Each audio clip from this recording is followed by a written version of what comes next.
السلام علیکم ورحمۃ اللہ۔ پیارے بھائی مشتاق، سوال ہے آپ کا۔ ہم برسوں سے سنتے آ رہے ہیں 15 شعبان کی رات کے حوالے سے زندگی اور موت کے فیصلے ہوتے ہیں۔ 15 شعبان کو زندگی اور موت کے فیصلے کیے جاتے ہیں۔ تو جی یہ روایت تو موجود ہے، لیکن سندن انتہا درجے کی ضعیف روایت ہے۔ مطلب یہ بات جو ہم برسوں سے سنتے آ رہے ہیں کہ 15 شعبان کی رات کو زندگی اور موت کے فیصلے ہوتے ہیں۔ آنے والے سال میں جس نے مرنا ہوتا ہے اس کا مرنا لکھ دیا جاتا ہے کہ جناب آپ نے اس کو آئندہ اگلے 12 ماہ میں فلاں مہینے فلاں دن فلاں تاریخ کو روح قبض کر لینی ہے۔ نبی علیہ الصلوۃ والسلام سے یہ روایت کرنے والی حضرت سید عائشہ رضی اللہ تعالی عنہا ہیں۔ روایت سندن ضعیف جداً، اعلیٰ درجے کی سخت ضعیف روایت ہے۔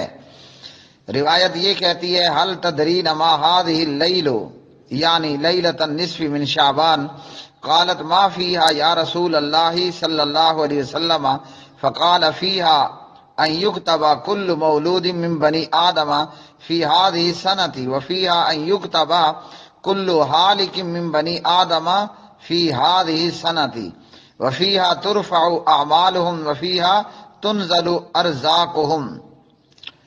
فقالت یا رسول اللہ صلی اللہ علیہ وسلم ما من احد يدخل الجنة الا برحمت اللہ تعالی، فقال ما من احد يدخل الجنة الا برحمت اللہ تعالی الى آخر الحدیث۔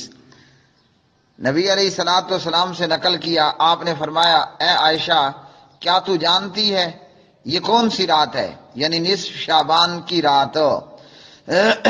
اماں جی نے پوچھا اے اللہ کے رسول صلی اللہ علیہ وسلم اس رات میں کیا ہوتا ہے؟ تو آپ صلی اللہ علیہ وسلم نے فرمایا اس رات اس سال پیدا ہونے والے اور مرنے والے ہر ابن آدم کا نام لکھا جاتا ہے۔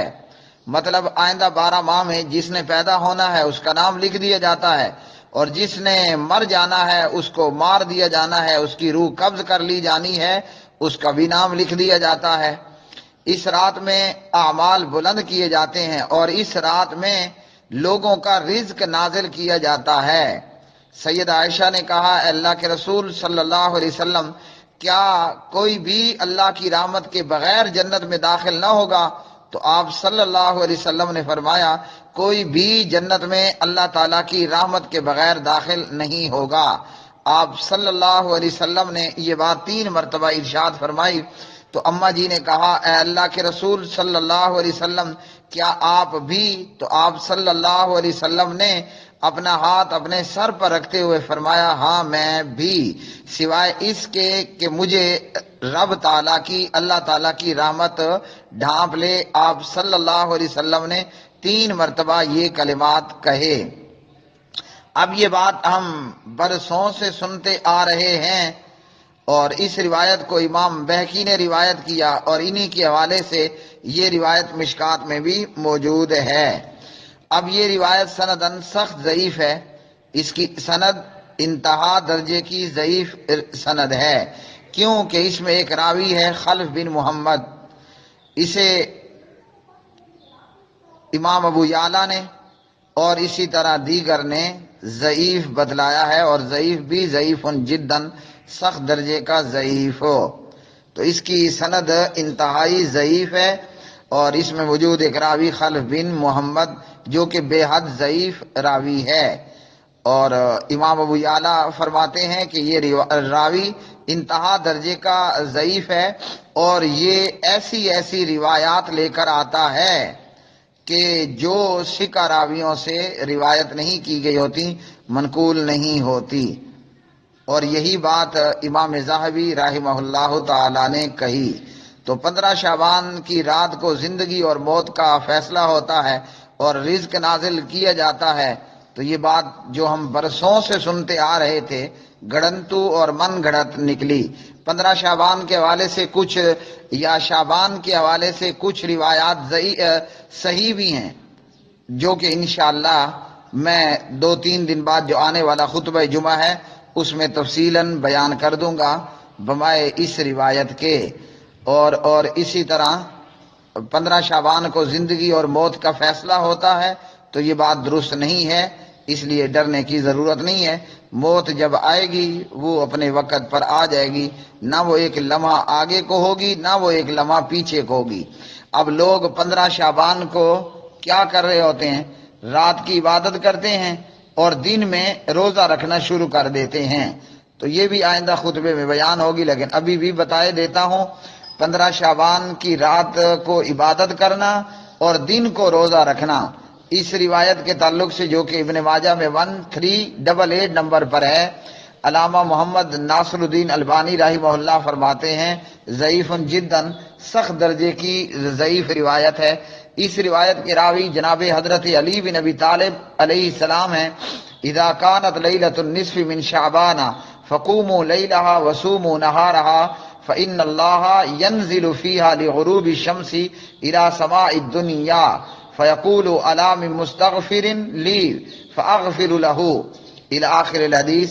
علامہ البانی رحمہ اللہ نے فرمایا کہ یہ 15 شعبان کی رات کو قیام کرنا اور 15 شعبان کی دن کو روزہ رکھنا ضعیف جداً، سخت درجے کی ضعیف روایت ہے، او موضوعاً یا پھر من گھڑنتو روایت ہے۔ تو میرے سارے سننے والے مسلمان بھائیوں اور بہنوں، وہ اعمال کریں کہ جو اعمال محمد الرسول اللہ صلی اللہ علیہ وسلم کی سنت اور حدیث سے ثابت ہوں۔ ایسا نہ ہو کہ آپ 15 شعبان کی پوری رات جناب نماز پڑھتے رہیں اور دن کو آپ روزہ رکھیں، لیکن قیامت کے دن اس پر ثواب کی بجائے ٹھینگا ملے، ثواب کی بجائے الٹا وبال پڑ جائے۔ کیوں؟ کہ اللہ سبحانہ و تعالیٰ نے بڑے واضح طور پر قرآن مجید فرقان حمید کے اندر یہ ارشاد فرما دیا، قُلْ هَلْ نُنَبِّئُكُمْ بِالْأَخْسَرِينَ أَعْمَالًا الَّذِينَ ضَلَّ سَعْيُهُمْ فِي